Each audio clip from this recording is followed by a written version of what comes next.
supposed to look? You can look at me. You can look at the camera. So that camera's on you. Oh. So if you want to like be all intimate with the audience and stuff, you can look at that one. Okay. If you want to make it seem like we're actually having a conversation, you can look at me. Right. I know it's not easy because we're on this couch, but And we have headphones on. yeah, what's wrong with that? Well, you don't have casual conversations with headphones on. I can't hear your I can't hear you. Oh yeah, it's too far away. Kate, bring it closer. Okay, can you hear me now? Yeah, but that's a problem. That damn mic. It's going to be the death of me. You just sounded like your mother. Okay. Well, I think we can get started. Are you ready? Yeah. Are you nervous? A little bit, yeah. Don't be nervous. It's just us. Yeah, easy for you to say. I'm not that scary.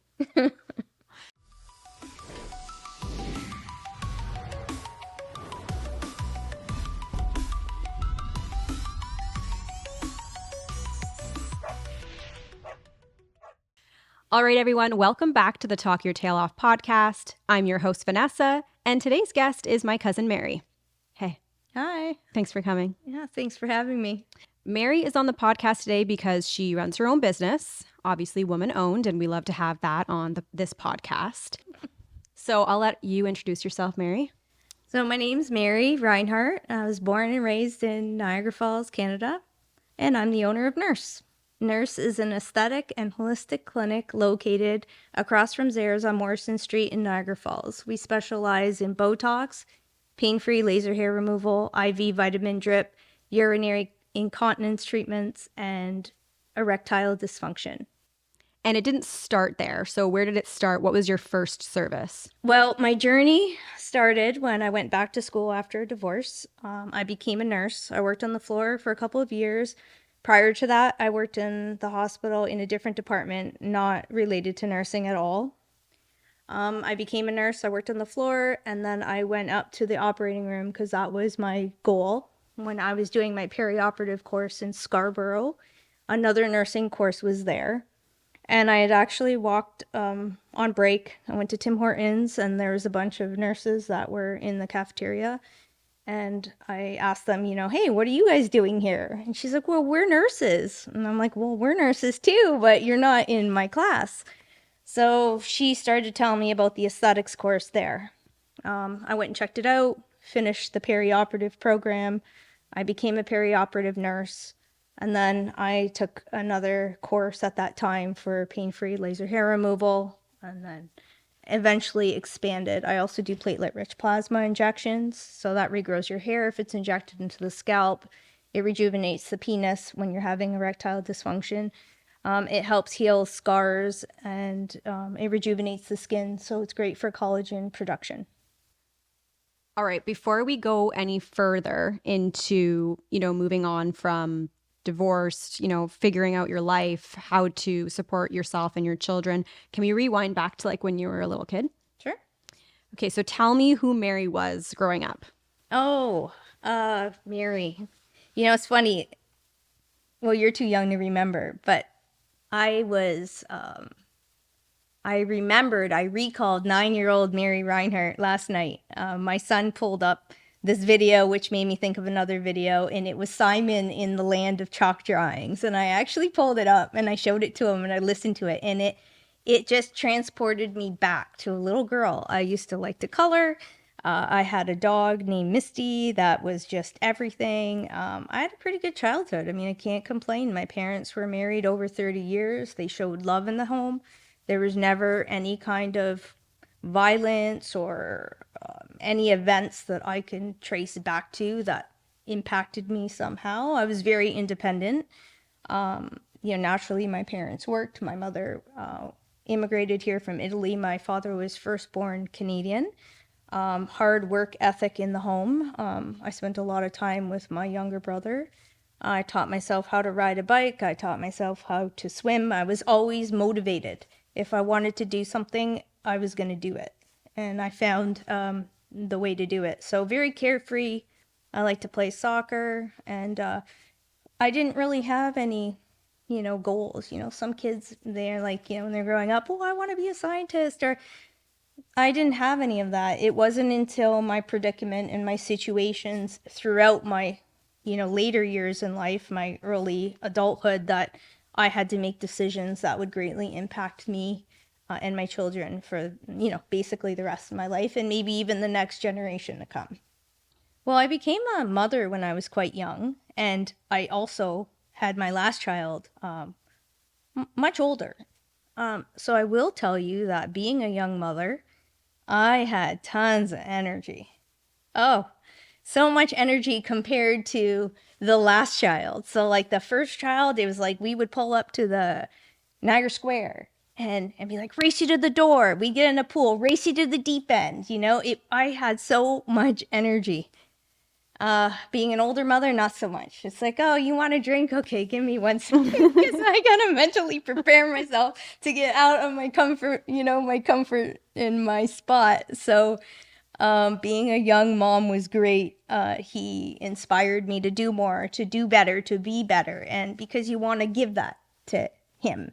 And then in turn, I had more children, and it doesn't change. You just have more to do for more people, in my case, 5.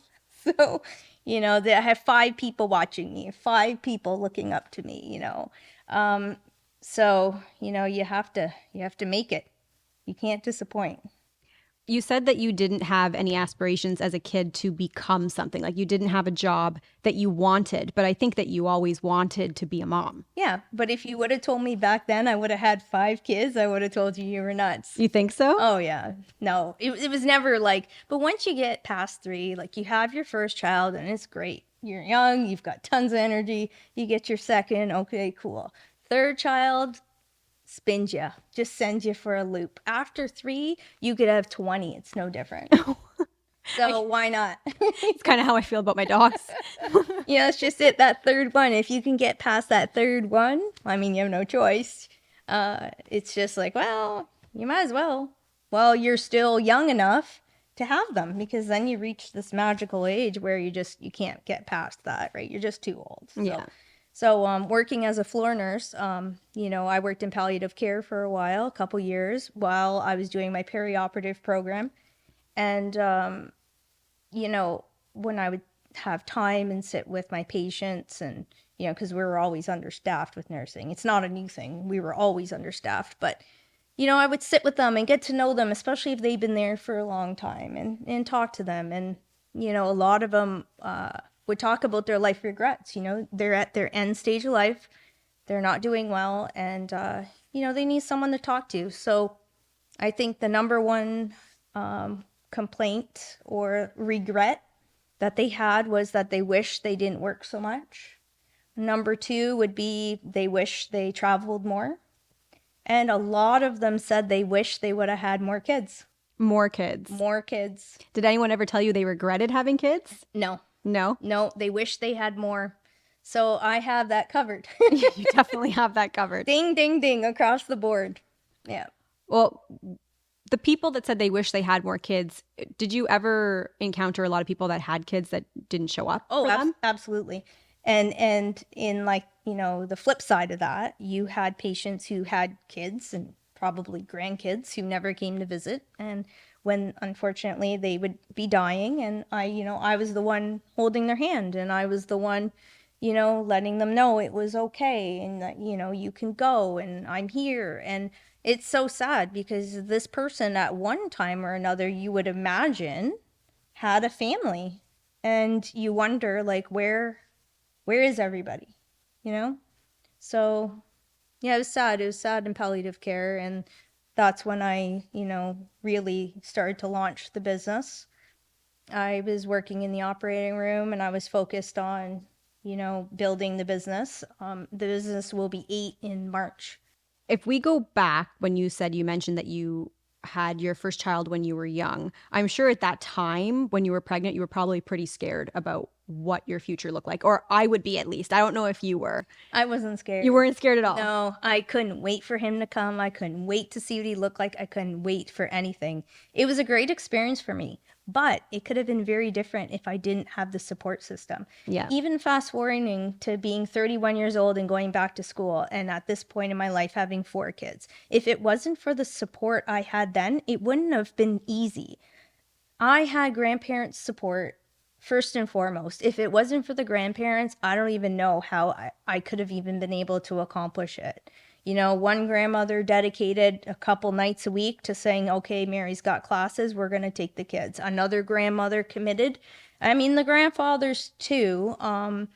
But if it wasn't for them, I mean, I don't know how I would have done it because I had a 2-year-old at the time. Like Olivia was 2. So very difficult to navigate through studying and commuting and working all day too. I wasn't just a student, I was working and trying to be present for those kids, you know, getting them to dance class and being on the sidelines watching soccer. One year I even coached soccer. I don't even know how I even did it. But you know, you do the best you can with what you have, and fortunately enough, I had a big support system.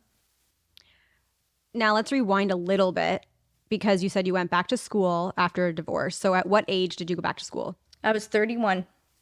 And I realized that I couldn't rely on a trust fund and I couldn't rely on anybody else to give me the lifestyle that me and my kids needed.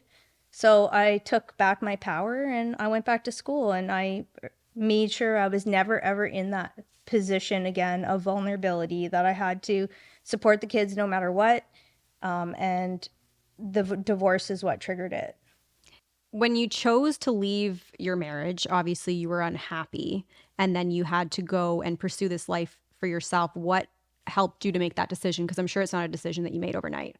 Well, I mean, if anyone's in an unhealthy relationship or an unhappy relationship, I mean, it doesn't have to be unhealthy or scary. You could just be unhappy. You know, I think a lot of women emotionally detach themselves years prior to actually physically leaving. With me, it was just a plan. It was like, okay, so like I need to do this. So how am I going to do that? How am I going to carry out this plan? No different than all the other life decisions that I've made. You know, you don't open up a business without a plan. You don't have kids without some kind of a plan. I mean, you always make it work, but so I made a plan, and it is really important to stick to that plan. And you know, everything worked out for me. And then when I eventually left, I was happy. I was happy. I made new roots. You know, the children were my, you know, primary focus. I went back to school and I built a whole new life for myself. And had I not left, I don't even know like how could I even still be there? Like I can't even imagine being in any situation that you're not happy in for an additional, you know, 15 years. It's unfathomable to me. I can't imagine not leaving. What did you do before you had the nurse? Were you working? I honestly can't remember.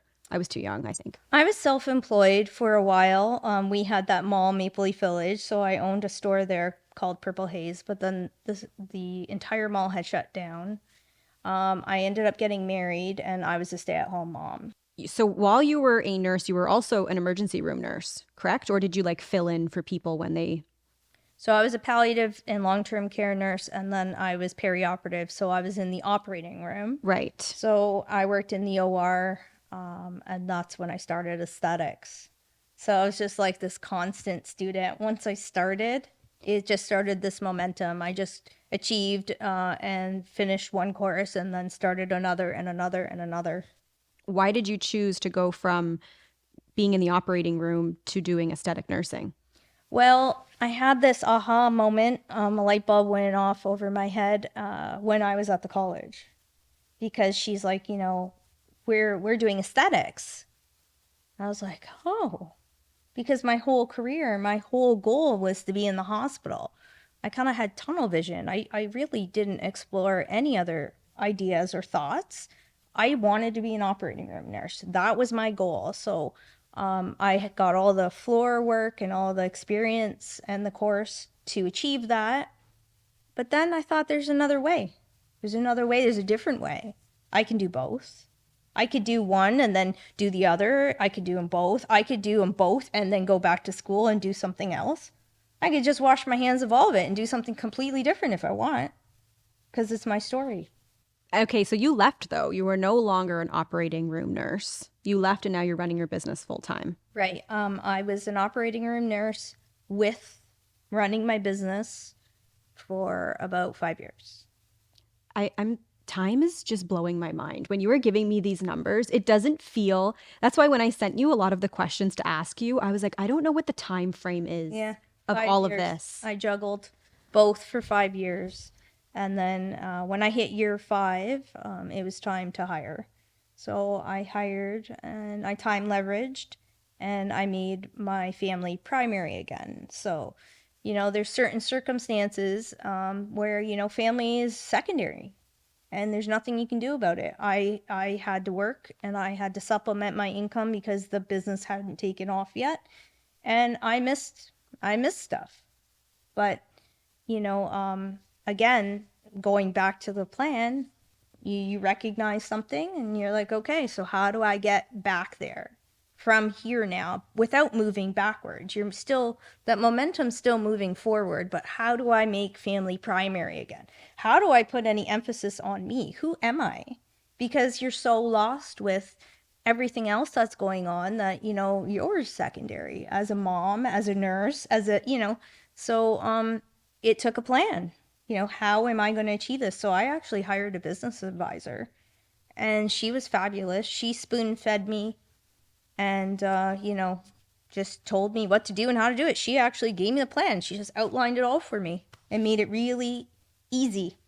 And I did everything she said. And, I'm able to vacation with the kids and I'm able to be hands on with my business and I'm able to be home and have dinner with the kids.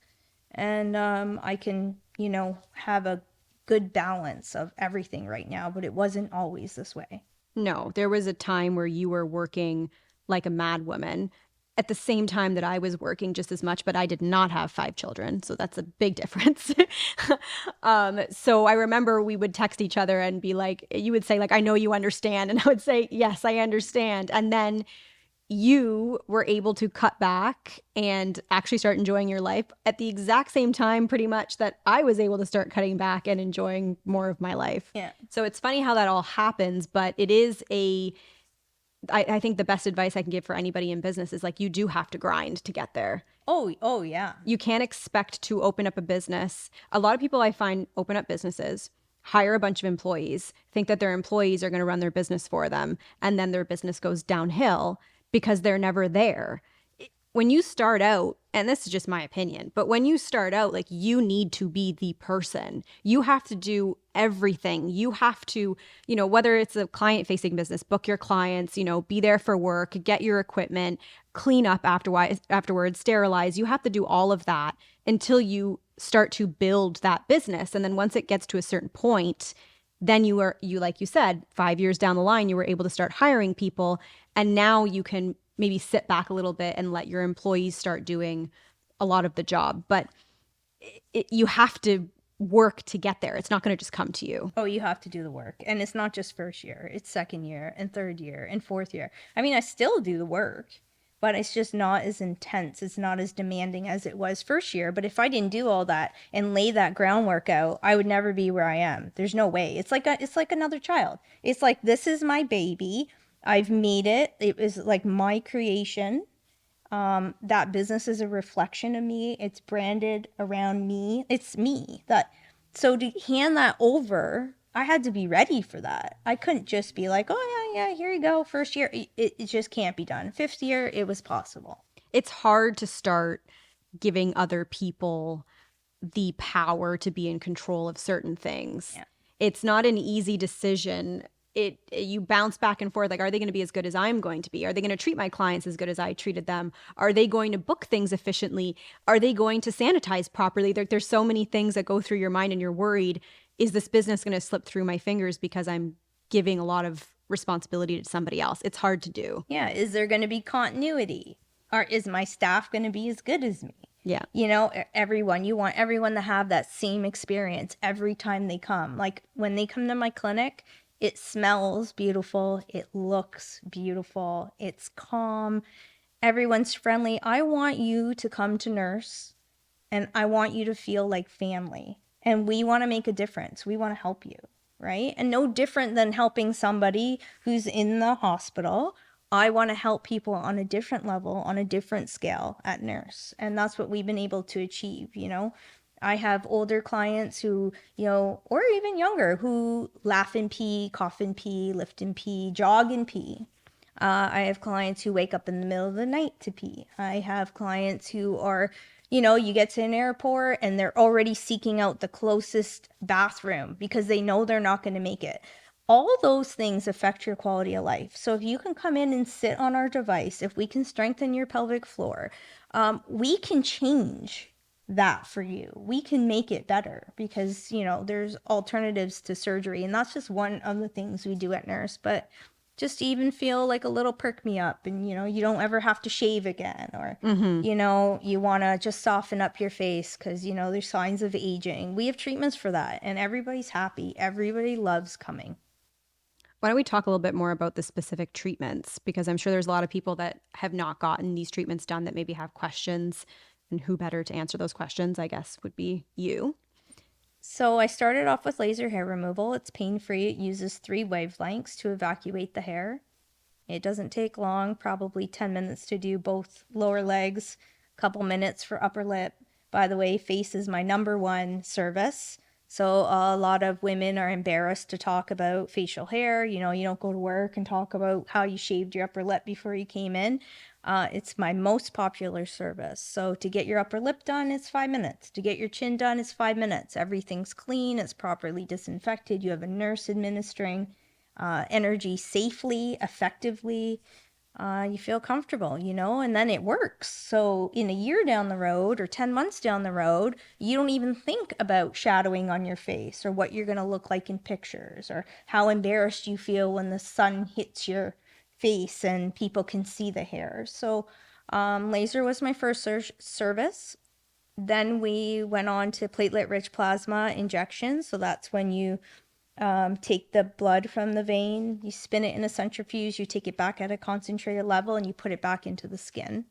That can be injected, that can be administered with microneedling. That's really effective to reproduce collagen and just the overall health of the skin. If you have like any dark spots on the face, it'll even out skin tone and give you your confidence back. And, you know, and you can't stop the signs of aging, but you can definitely slow them down.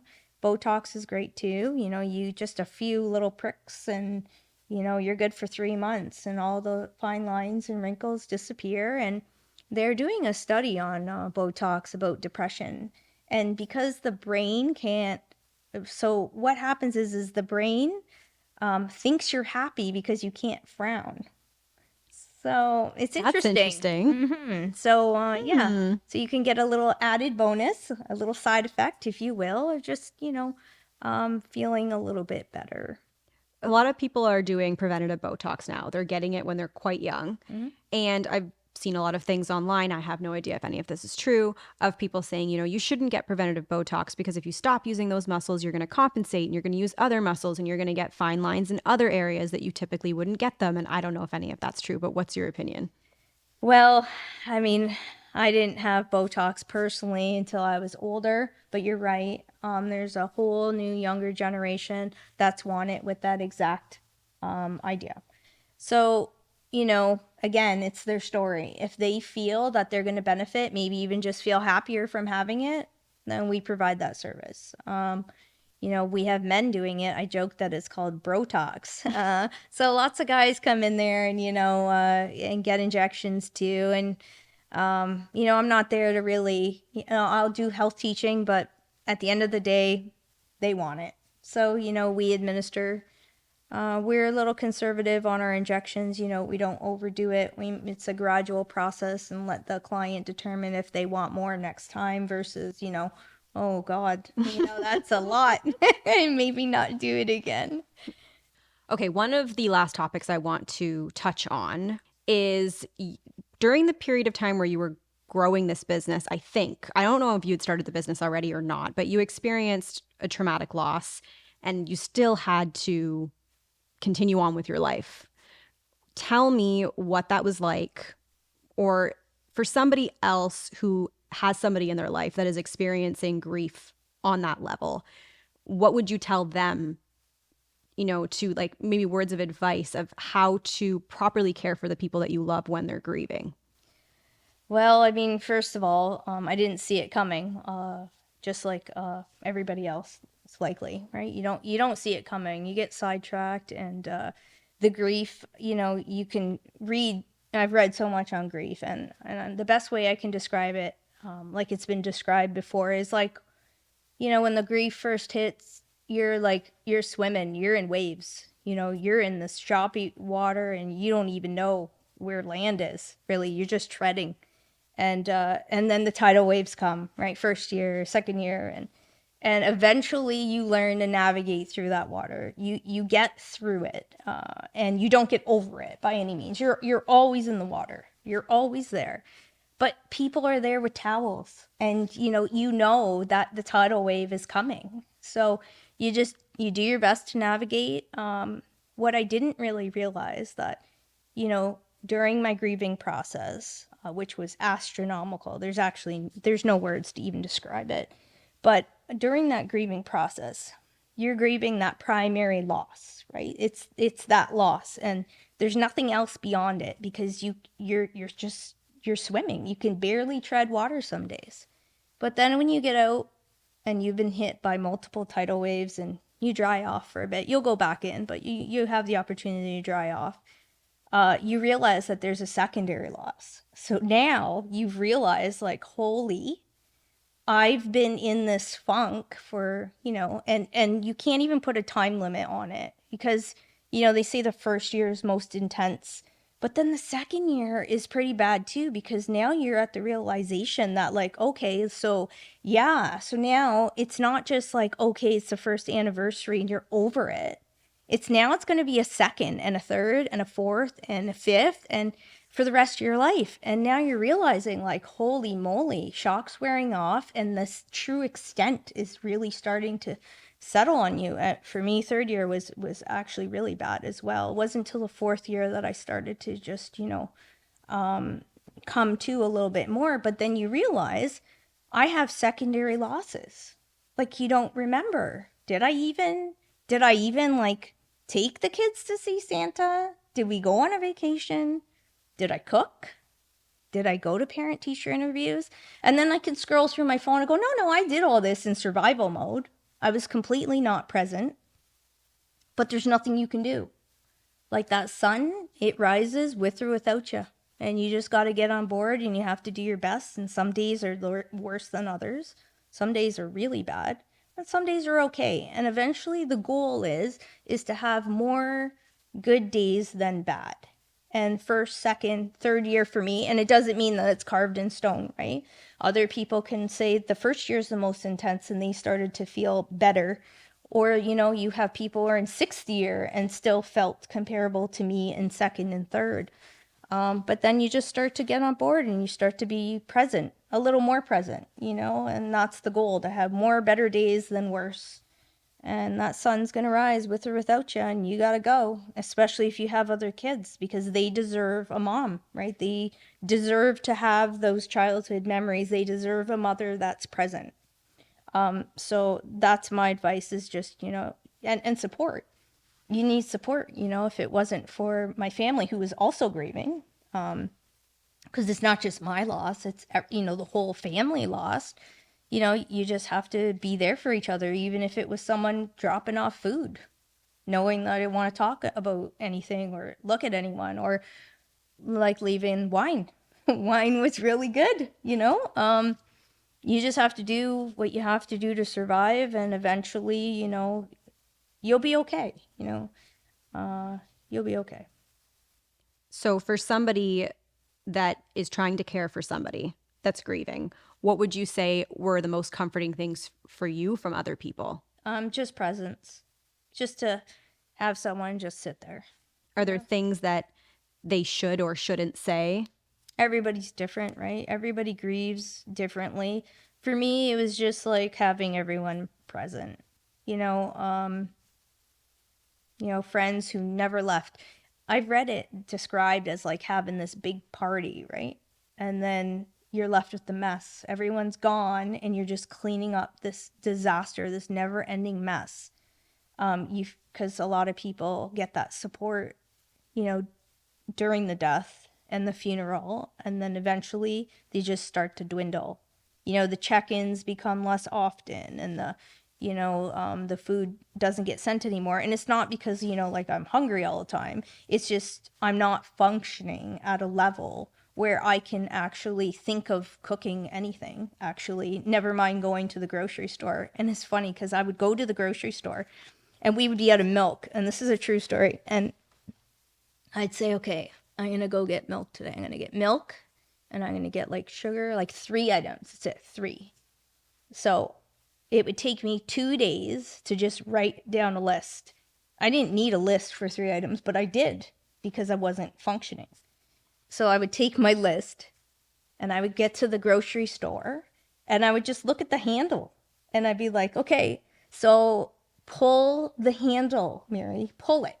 Open the door. I'm like, no, I can't open the car door today. I can't. So I'd go home and my common law partner would be like, hey, I thought you were getting milk today. Because he's all excited going, okay, well, Mary's actually going to function just a little bit. I'm like, yeah. He's like, but I talked to you and you said you were going to go get milk. Actually I was. Yeah. So I went and yeah, I couldn't get the milk. And he couldn't process this because he doesn't understand, right? Yeah. Now, when I talk to other bereaved mothers, they get it. Mm-hmm. But, you don't know unless you know. So, it takes another 3 days to go get the milk. And now I'm able to okay, now I have the list. I might need 4 things now. And I meet it. I parked. I opened the door. I got to the grocery store and I got 2 out of the 4 things. And I just leave the cart, abandoned, aisle 6, gone. See ya. I can't do it. I could not function. So like I said, I've read a lot about this journey of losing a child, and they had like the top 10 things that grieving mothers do. Leaving the grocery cart was number 6. That's crazy. Who knew? And here I was thinking I'm thinking, why can't you just fulfill this task? It's so simple. Maybe because it's a task related to caring for your family. I don't know, I could be making this up, but that's just what came to my mind. Is it's something that you do to get food for your kids. Were you able to function in other parts? You were still running a business. Oh, yeah. Well, yeah, because he wouldn't be at the business. Right. He wouldn't be in the operating room. He wouldn't be at the hospital. The void was felt mostly when I was at home or at my mom's house, right? Or, family gatherings, because he wasn't there. But I could go function all day at the clinic because he wouldn't be there. Mm-hmm. I don't know the rationale for leaving the cart. I know that it's number 6 on the list of top 10 things that a bereaved mother does. And speaking of which, I'm 8 years into the business, and I'm going to be 8 years into the death of my child. And I've learned a lot of coping mechanisms along the way. Leaving the grocery cart isn't recommended, but it happens.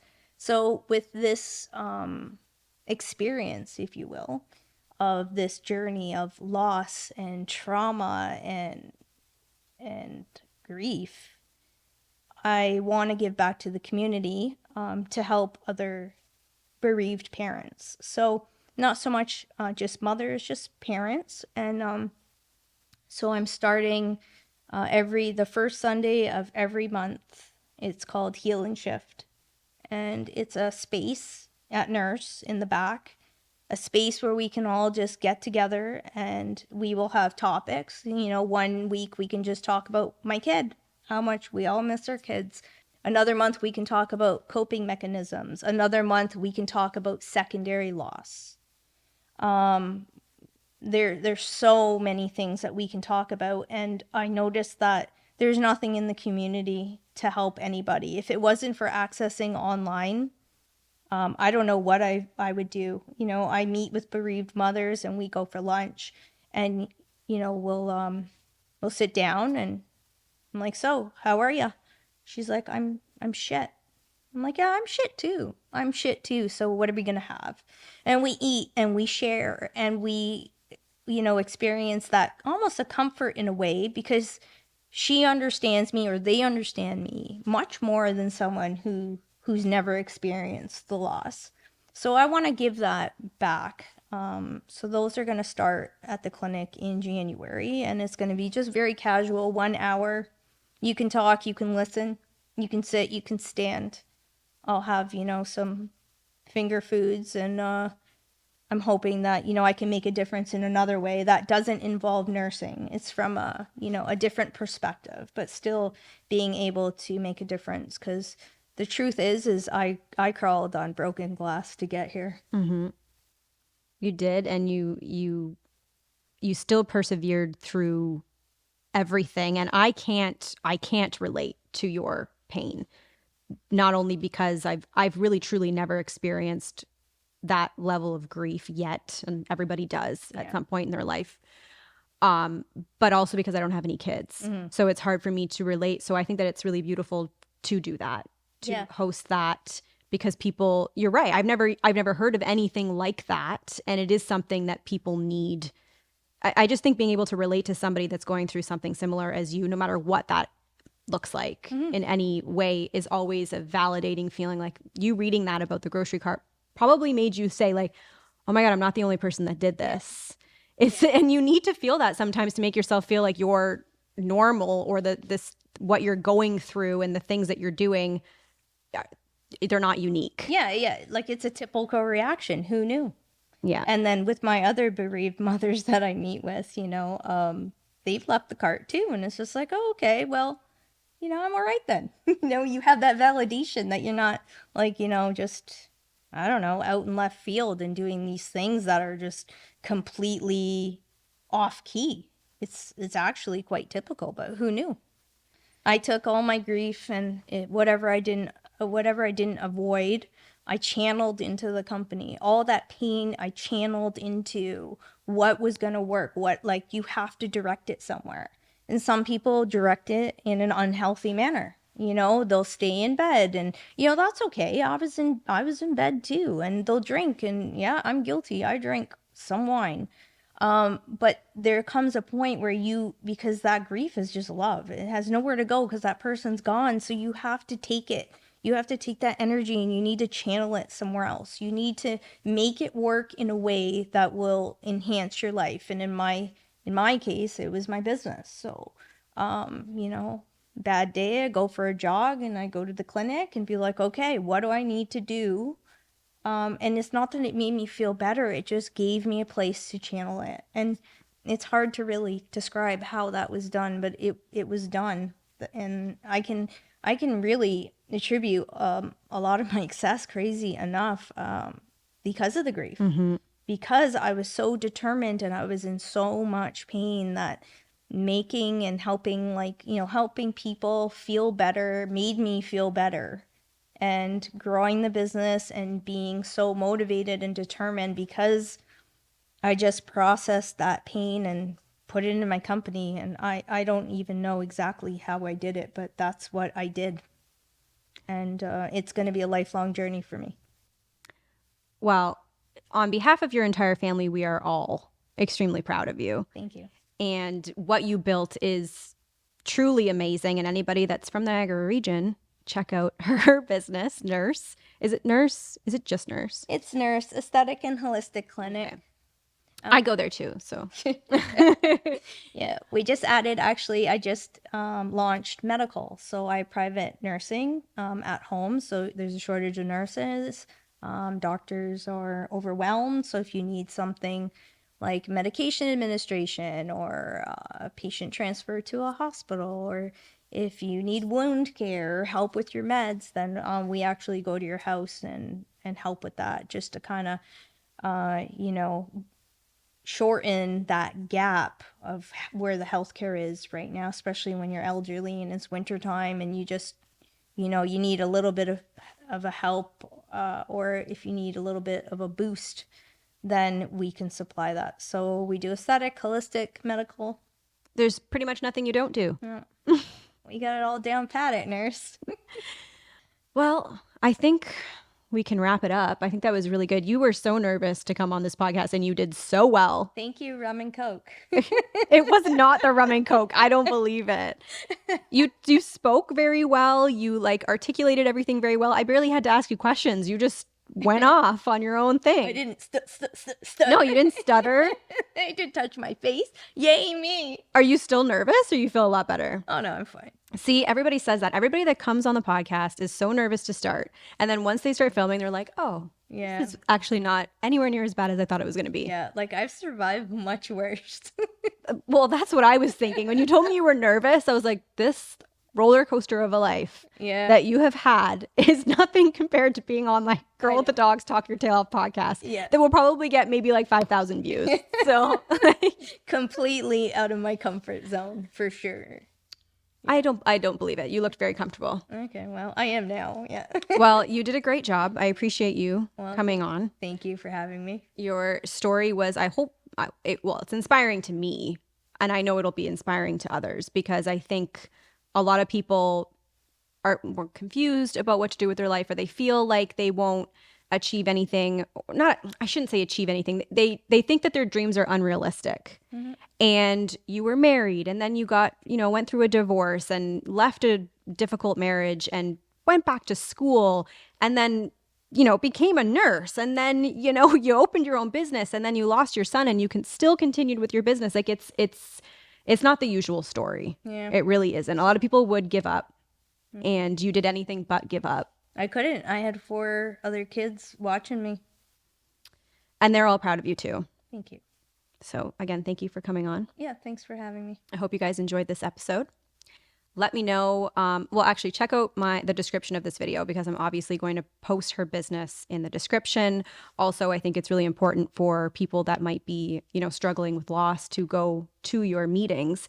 And is it only going to be in person or will you offer potentially doing virtual too? Because I'm sure there's a lot of people that would love to come that can't actually come. Yeah, that's something we're definitely going to look into. I'm just going to start with my very first meeting. It's the first Sunday in January and go from there. It's going to, again, it's a plan, right? It's going to take some momentum. It's going to take people learning and hopefully, I can just make a difference. And even if you can just come and, if you left the grocery cart and you feel like, you're going to be okay. And that's all you take out of it, then, I'll be happy with that, Are you going to post this on Nurse or are you going to have your own? I'm going to post it on Nurse and then I'm going to see what community, like little billboards or whatever are available, like virtual ones. Yeah.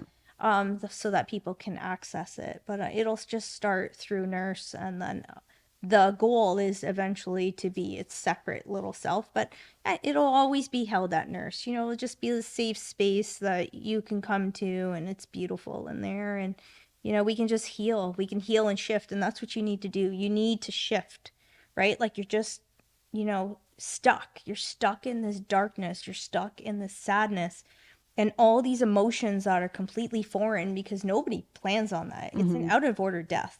So the hopes is to just heal a little bit and shift, heal and shift so that, eventually you're having more good days than bad. That's the goal. That's the plan. Because at the end of the day, no one's going to bring anybody's kid back. We all know that. So that's the impossible. But what else can we do? And that's it. We just have to shift. Well, for anybody who wants to join those meetings, I'll make sure that information is also below for you so you can contact Mary, or I guess people could probably just show up if they know that it's on that day and time. Again, thank you guys so much for tuning in, and I will see you next week for another episode of Talk Your Tail Off. All right, you did it. Yep. You made it. Yeah, I don't know why I was all nervous. See, everybody says that. Yeah. Thank you.